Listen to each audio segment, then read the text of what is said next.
Shalom, salam sejahtera bagi kita semua. Assalamualaikum warahmatullahi wabarakatuh.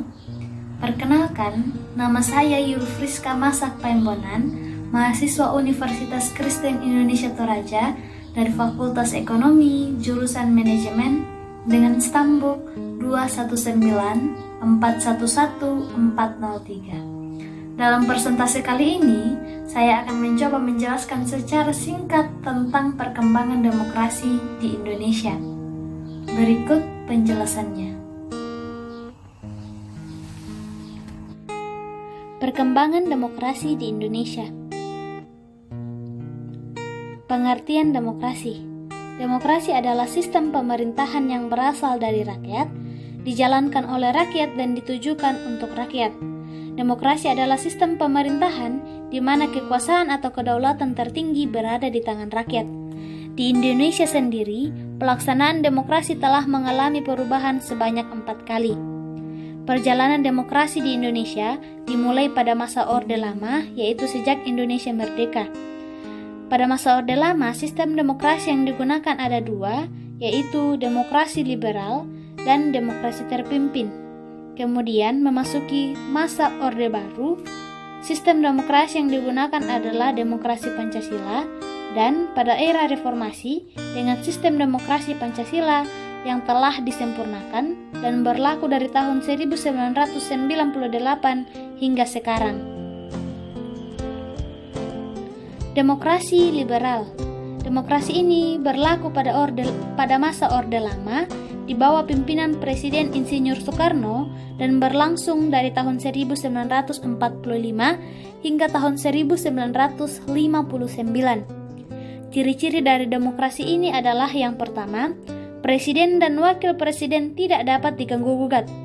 Presiden dan Wakil Presiden pada masa itu dipilih langsung oleh MPR. Yang kedua, Menteri bertanggung jawab atas kebijakan pemerintah. Pada masa Orde Lama dengan demokrasi liberal, sistem pemerintahan yang digunakan adalah pemerintahan parlementer. Kemudian, Presiden berhak untuk membubarkan DPR, dan ciri yang terakhir adalah Perdana Menteri diangkat langsung oleh Presiden. Demokrasi terpimpin.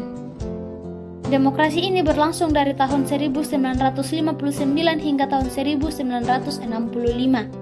Ciri-ciri dari demokrasi ini adalah masih didominasi oleh presiden karena pada masa itu sistem pemerintahan yang digunakan adalah sistem pemerintahan presidensial.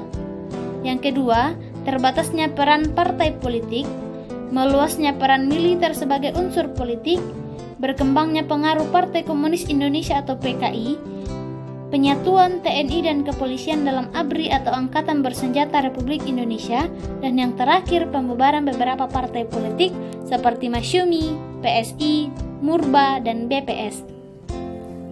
Berakhirnya periode demokrasi terpimpin ditandai dengan pemberontakan G30S PKI atau Gerakan 30 September Partai Komunis Indonesia pada tahun 1965 dan dikeluarkannya Super Semar atau Surat Perintah 11 Maret tahun 1966.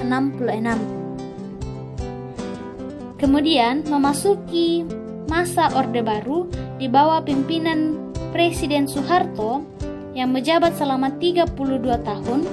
Demokrasi yang digunakan adalah demokrasi Pancasila yang berlangsung dari tahun 1966 hingga tahun 1998. Ciri-ciri dari demokrasi ini adalah adanya partai politik yang independen dan mempunyai dukungan luas dari masyarakat. Yang kedua, adanya konsensus atau persetujuan umum mengenai aturan main politik menyangkut pengambilan keputusan. Yang ketiga, adanya pemberdayaan masyarakat sipil melalui penyampaian informasi secara transparan. Dan yang terakhir, adanya penguatan lembaga-lembaga perwakilan rakyat. Berakhirnya periode demokrasi Pancasila pada masa Orde Baru ditandai dengan penyerahan kekuasaan dari Presiden Soeharto kepada B.J. Habibie sebagai wakil presiden pada masa itu pada tanggal 21 Mei tahun 1998. Memasuki era reformasi dengan sistem demokrasi Pancasila yang telah disempurnakan, yang berlaku dari tahun 1998 hingga sekarang ini, dengan ciri-ciri yang pertama, lebih mengutamakan musyawarah mufakat, yang kedua, lebih mengutamakan kepentingan masyarakat, bangsa dan negara, yang ketiga, tidak memaksakan kehendak kepada orang lain, selalu diliputi oleh semangat kekeluargaan, dan adanya rasa tanggung jawab dalam melaksanakan hasil musyawarah mufakat.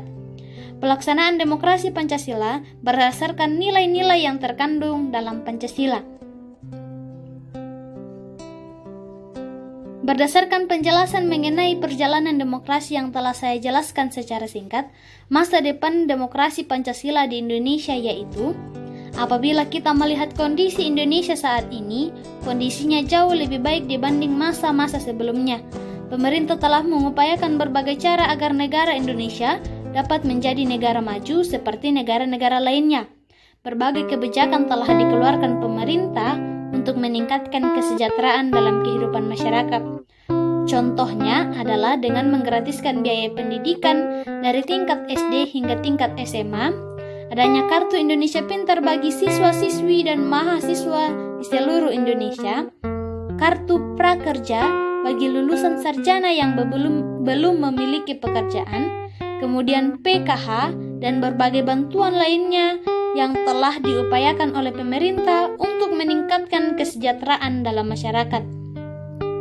Masa depan demokrasi di Indonesia sekarang ini berada di pundak kita sebagai pemuda dan sebagai generasi penerus bangsa. Untuk tetap menjaga keutuhan NKRI, maka kita dituntut untuk turut serta dalam membangun bangsa. Caranya adalah dengan mengembangkan potensi diri, memiliki rasa patriotisme dan rasa cinta tanah air, serta menghargai keberagaman yang ada dalam masyarakat. Seperti yang kita ketahui, Indonesia merupakan sebuah bangsa yang majemuk, terdiri dari berbagai suku, bahasa, dan berbagai kepulauan. Oleh sebab itu, dengan menerapkan nilai-nilai Pancasila dalam kehidupan sehari-hari, kita telah melestarikan demokrasi Pancasila yang telah dibentuk dan diperjuangkan oleh para pejuang bangsa sebelum kita.